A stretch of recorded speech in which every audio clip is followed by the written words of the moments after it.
तो दोस्तों पिछले कुछ सालों में हमें भारत की नीतियों का अलग अलग क्षेत्रों में बदलाव महसूस होते हुए दिखाई दिया। खासकर अगर बात की जाए विदेश नीति की, तो इसमें जिस जिस तरह के परिवर्तन आए हैं, इनकी अपेक्षाएं हम सभी को हमारी विदेश नीति से काफी पहले थी। लेकिन अफसोस कि पहले इस तरह के मजबूत कदम नहीं उठाए गए। इस समय ये चल रहा है कि दुश्मन के दुश्मन को नजदीक लाने की कोशिश की जा रही है, उससे मजबूत दोस्त बनाया जा रहा है। जहाँ पर शुरुआत हम लोगों ने इजराइल से की थी, वहीं पर दूसरे और तीसरे पड़ाव के रूप में साइप्रस और ग्रीस को ले सकते हैं। उसके बाद अर्मेनिया। हम सभी जानते हैं कि अर्मेनिया हो, साइप्रस हो, ग्रीस हो या फिर इजराइल हो, पिछले कुछ सालों में हमारी दोस्ती कितनी ज्यादा मजबूत हुई है। चलिए इजराइल का थोड़ा सा अलग हटा देते हैं, लेकिन ग्रीस, साइप्रस और अर्मेनिया की बात की जाए तो ये इन फ्यूचर काफी ज्यादा सहयोग कर सकते हैं भारत को। इसके बाद दोस्तों भारत का अगला टारगेट था ताइवान। जी हाँ, ताइवान वो जो कि इस समय भारत को सबसे ज्यादा मदद कर सकता है। अगर चाइना और पाकिस्तान के बीच में दोस्ती इतनी मजबूत है तो इसके पीछे सबसे बड़ा कारण है भारत, क्योंकि चाइना या पाकिस्तान दोनों ही भारत के चूंकि दुश्मन है, दोनों का अल्टीमेटली लक्ष्य एक है। तो ऐसी परिस्थिति में दोनों के दोनों नेचुरल दोस्त हो सकते हैं। कुल मिलाकर दोस्ती करने की जरूरत नहीं थी, दोस्त तो ये पहले ही हो गए थे। भारत के दुश्मन होने के साथ साथ बस इन लोगों ने दोस्ती को आगे बढ़ाया और भारत को डेंट पहुंचाने के लिए इन्होंने कई सारी साजिशें की। लेकिन क्या भारत इस तरह की नीतियों को नहीं अपना सकता? क्या भारत चाइना के पड़ोसियों को अपना मित्र नहीं बना सकता? ठीक है, कई सारी बेड़ियां हमारे साथ जरूर थी वन चाइना पॉलिसी को लेकर, लेकिन इतने भी हम लोग मजबूर और बेवकूफ नहीं है इस मॉडर्न वॉरफेयर के जमाने में कि बैकडोर से एंट्री लेकर हम लोग इनकी मदद नहीं कर सकते और इन्हें अपने अभियान में जोड़ नहीं सकते। इसी तरह का एक मुद्दा निकल कर आया है ताइवान को लेकर। पिछले कुछ समय से देखा जा रहा है कि भारत और ताइवान जिस लेवल पर अपनी दोस्ती को प्रगाढ़ करते जा रहे हैं, यह अभूतपूर्व है और बिल्कुल यहाँ तक की बातें हम लोगों ने कभी सोची भी नहीं थी। पीपल टू पीपल कनेक्शन तो बढ़ा ही है हम दोनों देशों के बीच में, इसी के साथ साथ व्यापार ने भी नई उपलब्धियां हासिल की है। कुछ ही समय पहले मैंने आपको वीडियो बनाकर बताया था कि 3 और नए कॉन्सुलर ऑफिसेस ताइवान भारत में खोलने जा रहा है। ताइवान की कई बड़ी बड़ी और छोटी कंपनियां तक भारत के अंदर आकर निवेश करना चाहती है। इवन चाइना से निकलकर वो भारत आकर भारत में व्यवसाय करना चाहती है। ताइवान भारत के साथ FTA चाहता है। इन सारी चीजों को अगर मिला जुला दिया जाए तो कहने का मतलब ताइवान खुले रूप में भारत को आमंत्रित कर रहा है दोस्ती के लिए। और इसका प्रतिफल देखने के लिए तब मिला हमें सबसे बड़ा, जब भारत के 3 सेना प्रमुख, जिसमें थल सेना, नौसेना और वायुसेना, तीनों के ही पूर्व प्रमुख शामिल थे, वो एक डिफेंस सेमिनार के लिए ताइवान जाते हैं और ताइपे में एक भव्य कार्यक्रम में वो उपस्थित होते हैं और वहां पर रणनीति को तय करते हैं। ये तीनों के तीनों जो हमारे पूर्व सेनापति थे, ये बहुत ज्यादा पूर्व नहीं है, ये पिछले 1-2 सालों में ही रिटायर हुए हैं और भारत की स्ट्रैटेजी को अच्छे से समझते हैं। मॉडर्न डे चाइना के बारे में, उनकी पॉलिसीज के बारे में, उनकी स्ट्रैटेजी के बारे में अच्छा कुछ जानकारी रखते हैं और वो सारी जानकारी काफी क्रूशियल है ताइवान के लिए।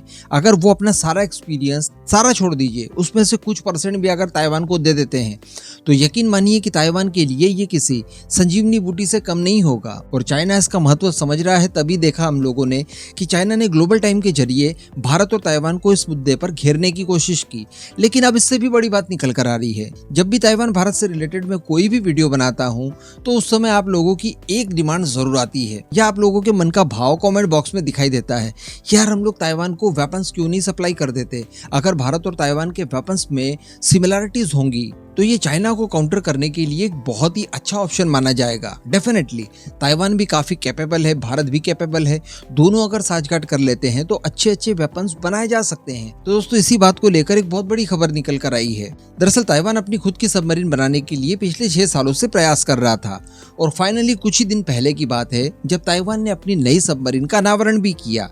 इसको लेकर वैसे तो मैं कोई वीडियो नहीं बना पाया, लेकिन अब इसी संबंध में बहुत बड़ी खबर आ रही है। तो मैं आपको बता दूं, 6-7 सालों की कड़ी मेहनत के बाद ताइवान द्वारा एक डीजल इलेक्ट्रिक सबमरीन का निर्माण किया गया। ये ताइवान में ही स्थित शिपयार्ड, जो कि ताइवान के काहोसिंग शहर में मौजूद है, उनके द्वारा ये सबमरीन तैयार की गई है। इसे नाम दिया गया है नारवाल, यानी हिंदी में हम इसे समुद्री राक्षस कह सकते हैं। ये ताइवान द्वारा बनाई गई इंडिजिनस पहली सबमरीन है। लेकिन दोस्तों बताया जा रहा है कि ताइवान को इस सबमरीन को तैयार करने के लिए कुछ देशों ने मदद की। जी हाँ, और इसमें सबसे बड़ा नाम निकल कर आ रहा है भारत का। भारत की एक बहुत ही लीडिंग कंपनी है जो इस तरह का काम करती है। आपने नाम जरूर सुना होगा MDL का। तो बताया जा रहा है कि MDL के ही कुछ रिटायर्ड इंजीनियर्स ताइवान जाते हैं और वहां पर ताइवान की सबमरीन बनाने में अपना योगदान देते हैं। कहने का मतलब भारत की तरफ से टेक्नोलॉजी या फिर टेक्नोलॉजिकल सपोर्ट आप कह दीजिए, वो ताइवान को दिया गया है सबमरीन तैयार करने में। अब ये किस क्षेत्र में एग्जैक्टली दिया है इसके बारे में तो ज्यादा जानकारी निकल कर नहीं आई, लेकिन एमडीएल के पूर्व इंजीनियर्स ताइवान गए थे और ताइवान को सबमरीन बिल्ड करने में मदद की, इस तरह की खबरें निकल कर आ रही है। अब मैं आपको बता दूं कि ऐसे कोई भी पूर्व इंजीनियर जो कि अपने देश के लिए इतने महत्वपूर्ण काम कर चुका हो, वो ऐसे ही किसी अन्य देश में जाकर उस अनुभव को या उस टेक्नोलॉजी को किसी अन्य देश के साथ साझा नहीं कर सकता। लेकिन फिर भी अगर ऐसा हुआ है तो डेफिनेटली इसमें भारत सरकार का भी योगदान रहा होगा। भारत सरकार की तरफ से हरी झंडी मिलने के बाद ही ये सारी चीजें संभव हो पाई होंगी। यानी अगर ये दावे एकदम सही है कि भारत के कुछ इंजीनियर्स द्वारा ताइवान को मदद की गई सबमरीन बिल्ड करने में, तो डेफिनेटली सरकार की हरी झंडी के बिना ये चीजें संभव नहीं थी, वरना तो ये टेक्नोलॉजी चोरी वाला केस हो जाता।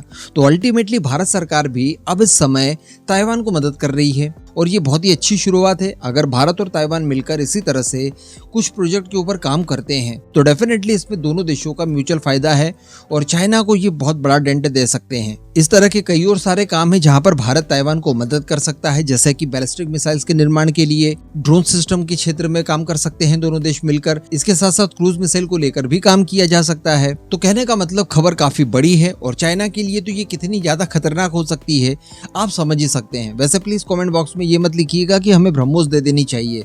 रशिया की मंजूरी जरूरी है और रशिया ऐसा करने नहीं देगा। जय हिंद।